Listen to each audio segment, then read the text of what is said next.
આજરોજ અમે છોટાઉદેપુર જિલ્લા કલેક્ટરશ્રીને આવેદન આપવા માટે છોટાઉદેપુરના વિદ્યાર્થીઓ ભેગા થયા હતા.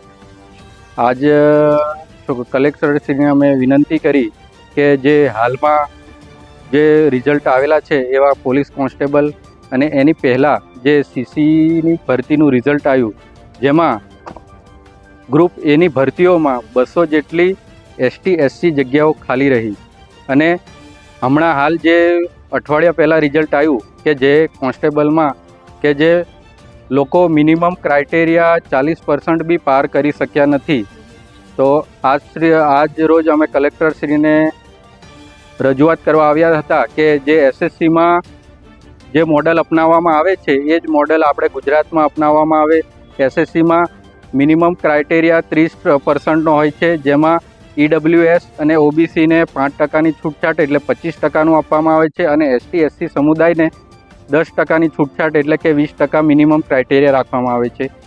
એ જ મોડલ આપણા ગુજરાતમાં અપનાવવામાં આવે અને SSC આપણે જે ગૌણ સેવા પસંદગી મંડળ અને પોલીસ ભરતી બોર્ડ બી આ જ મોડલને અપનાવીને જે ST/SC સમુદાય જે મિનિમમ ક્રાઇટેરિયા બી પાર કરી શકતો નથી એ પાર કરી શકે અને SSCનું મોડલ અપનાવે એવી અમારી રજૂઆત હતી અને મુખ્યમંત્રી સુધી અમારી વાત પહોંચાડવા માટે અમે રજૂઆત કરી.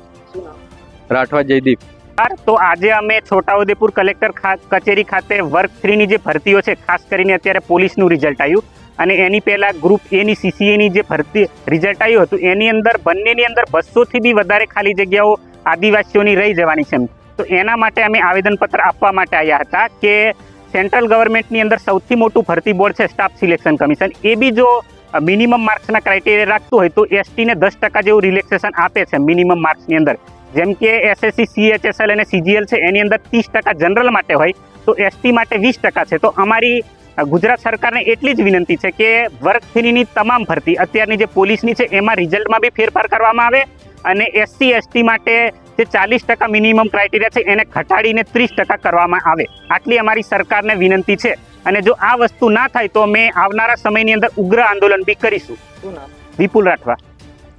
આજ રોજ 1/9/2025ના રોજ આજ કલેક્ટર ઓફિસ મુલાકાતે એને આવેદન આપવા માટે વિદ્યાર્થી સંઘ, વિદ્યાર્થી સંગઠન આખા જિલ્લાના અનેક વિવિધ ગામોમાંથી આવ્યા. જેમાં એક જ માંગ છે કે ઘણીવાર આ સમાજ ઉપર અને આ સમાજના વિદ્યાર્થીઓ ઉપર અન્યાય થઈ રહ્યો છે. સરકાર થ્રુ દ્વારા ગુજરાત ગવર્મેન્ટ હોય કે કેન્દ્ર સરકાર હોય, એમાં ઘણીવાર શું કે ગ્રામ્ય વિસ્તારના જે વિદ્યાર્થીઓ છે સખત મહેનત કરે છે. મજૂરી કરીને મહેનત કરનારા વિદ્યાર્થીઓ ક્યાંક ના ક્યાંક એમની ઉપર અન્યાય થાય છે પેપરમાં, કે પછી ક્યારેક પેપર ફૂટી જાય તો ક્યારેક માર્કિંગમાં અને ઓછા માર્કના કારણે એ મેરિટમાં નથી આવતા. સરકારશ્રીની એ જ માંગ છે કે પેપર હાર્ડ હોવાના કારણે પણ આવું થાય છે અને આ વિસ્તાર એક ટ્રાઇબલ્સ વિસ્તાર છે, એક આદિવાસી વિસ્તાર છે. તો આદિવાસી વિસ્તારની અંદર સરકારને એ ધ્યાન આપવું જોઈએ કે વિદ્યાર્થીઓ ભણે છે, ડિગ્રી મેળવે છે, કોલેજો કરે છે, બધું કરે છે, પરંતુ અંતે એનું પરિણામ 0 આવવાથી એનું એક જ કારણ કે પેપર ફૂટવાના કારણો હોય કે પછી હાર્ડ પેપર હોય કે પછી બીજા અન્ય ઘણા બધા કારણો હોય. એની અંદર શું છે કે વિદ્યાર્થીઓનો એક મોરલ ડાઉન થઈ જાય અને જે વિદ્યાર્થી શિક્ષિત બનવું જોઈએ એ બની ના શકે અને રોજગારી મેળવવું એ મેળવી ના શકે અને બેરોજગાર બને અને ગેરમાર્ગે દોરે. એટલે અમારો આ હેતુ એક જ છે વિદ્યાર્થી સંઘોનો અને અલગ અલગ ગામોથી આવેલા વિદ્યાર્થીઓનો કે કલેક્ટર મારફતે, કલેક્ટર સાહેબ દ્વારા આ મુખ્યમંત્રી સુધી આ વાત પહોંચે.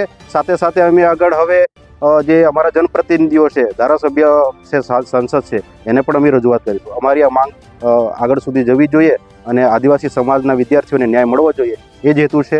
હું સતવંતસિંહ રાઠવા, ખેરકા ગામ, યુવા શક્તિ સંગઠનનો મુખ્ય અગ્રણી અને સામાજિક કાર્યકર્તા.